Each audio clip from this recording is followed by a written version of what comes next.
Hello viewers, Simplified English is here again. Thank you for viewing.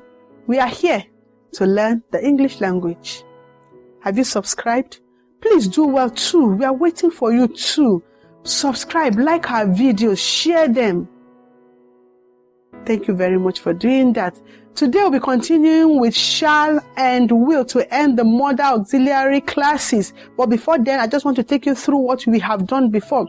We are talking about verbs. And under verbs, we looked at lexical verbs. Aside that, in other episodes, we look at lexical verbs in other episodes. And also, we came to talk about auxiliary verb. And under the auxiliary verb, we looked at primary auxiliary and modal auxiliary. In fact, while we were treating primary auxiliary, we discovered that we have three kinds of primary auxiliary verb that must be learned consciously and intentionally. I don't know if you have viewed. If not, please look for it, search for it. You don't need to miss that video.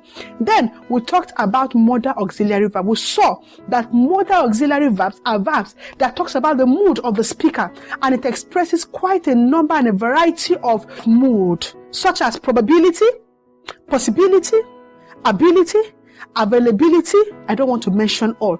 Please look for that video and watch. You will be thankful. In fact, you will thank me that I took you there. Today again, we are here to talk about the use of shall and will. They are also modal auxiliary verb, but how do we use them? Shall and will are used in expressing the future. The future.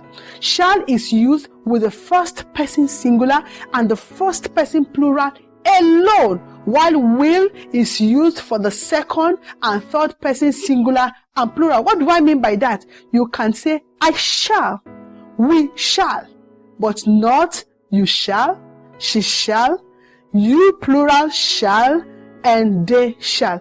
Let's see them and make it clear on the board. Follow me. Here, we have a table here showing the pronoun, the will, and shall to illustrate its usage. Here we have I shall, not I will. That's why you have the dash. It's not applicable there. We have you singular will. You will, not you shall.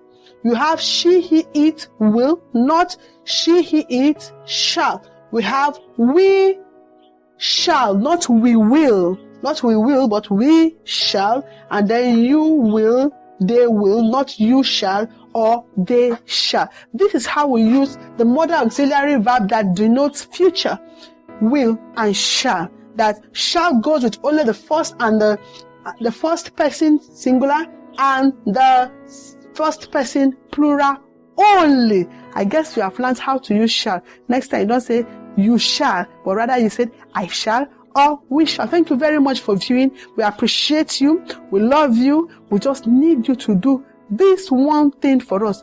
Subscribe, follow, share our videos. Thank you once again. See you in our next video. Bye.